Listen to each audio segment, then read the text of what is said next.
1912년으로 한번 가볼까요? 이때 과학계가 거대한 벽에 딱 부딪힌 거예요. 가지고 있던 도구들로는 한 발짝도 더 나아갈 수가 없었던 거죠. 그래서 어떻게 했냐고요? 스스로를 위한 새로운 무기를 만들어야만 했습니다. 자, 지금부터 세상을 바꿔버린 이 두 개의 강력한 발명에 대한 이야기를 한번 시작해 볼게요. 와, 시작부터 정말 멋진 말 아닌가요? 과학자의 목표는 인간 지식의 한계를 넓히는 것이다. 이게 바로 1912년 노벨상 시상식 연설에서 나온 말인데요.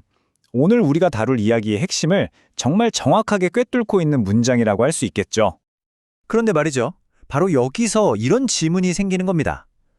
지식의 한계를 막 넓히고 싶은데 내가 가진 연장이 너무 낡아서 아무것도 할 수 없다면? 그럼 어떻게 해야 할까요? 1912년 과학계가 바로 이 거대한 딜레마에 직면해 있었던 거예요. 자, 그래서 첫 번째 파트입니다. 도대체 20세기 초 과학계가 왜 그렇게 새로운 무기를 간절히 원했는지, 그들이 부딪혔던 벽이 얼마나 높았는지부터 한번 살펴보죠. 옛날을 생각해보면 진짜 대단하긴 해요. 셀레 같은 천재 과학자들 말이죠. 정말 아무것도 없는 그런 열악한 환경에서도 엄청난 발견들을 해냈잖아요. 그런데 시대가 바뀐 거죠. 과학이 풀어야 할 문제들이 이제는 너무너무 복잡해진 거예요. 천재 한 명의 머리랑 낡은 장비만 가지고는 도저히 해결이 안 되는 그런 수준이 된 거죠. 한마디로 과학의 발전 속도를 도구가 따라가지 못하게 된 상황이랄까요? 그럼 해결책은 뭐였을까요? 네, 딱 하나뿐이었습니다. 과학 스스로가 더 강력하고 새로운 도구, 그러니까 새로운 무기를 만들어내는 수밖에 없었죠. 이 무기라는 표현, 정말 당시 과학계가 얼마나 절박했는지, 얼마나 혁신을 원했는지를 딱 보여주는 말 같아요. 자, 그럼 과학이 만들어낸 그 새로운 무기라는 게 대체 뭘까요? 놀랍게도 그 해답이 바로 그해 1912년 노벨 화학상에서 나왔습니다. 정말 드라마틱하죠? 이 새로운 무기들이 활약하게 될 무대는 바로 유기합성이라는 분야였어요.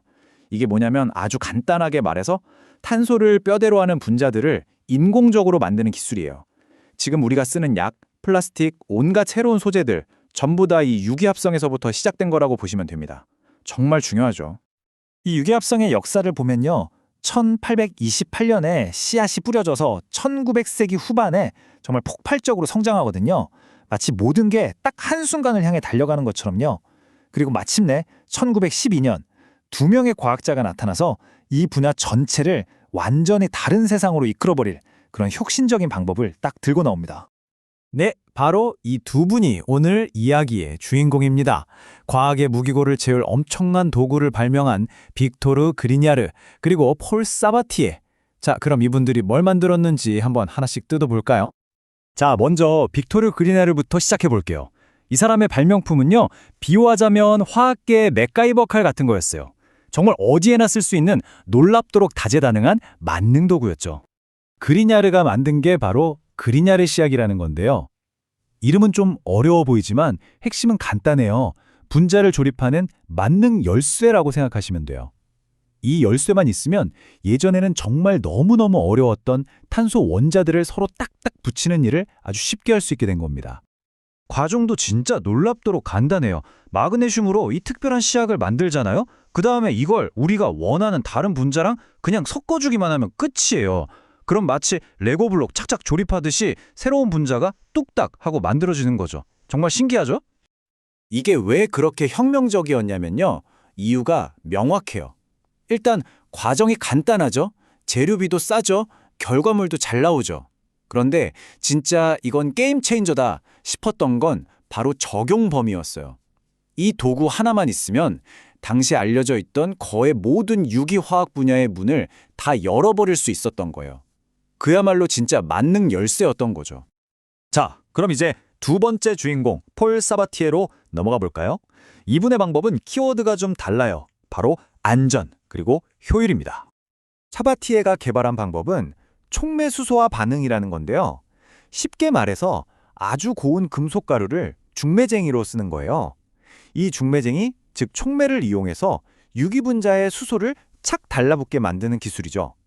이건 뭐랄까, 화학 반응을 위한 아주 안전하고 깨끗한 엔진 같은 거였어요.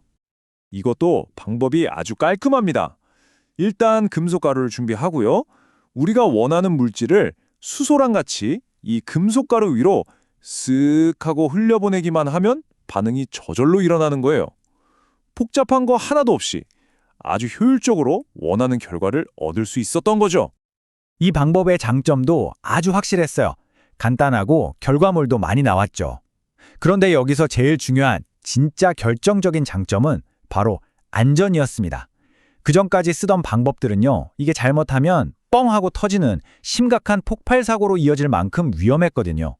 그런데 사바티의 방법은 그런 위험이 전혀 없었어요. 덕분에 과학자들이 이제 마음 놓고 안전한 환경에서 새로운 연구에 막 뛰어들 수 있게 된 겁니다. 이게 정말 큰 변화였죠. 자, 그럼 이 두 개의 강력한 무기가 과학의 무기고를 가득 채운 뒤에 우리 세상에 어떤 유산을 남겼을까요? 마지막으로 그 엄청난 영향을 한번 짚어보겠습니다. 한번 정리해볼까요? 그리냐르의 시약은 만능 열쇠였어요. 이걸로 거의 모든 유기분자를 만들 수 있었죠.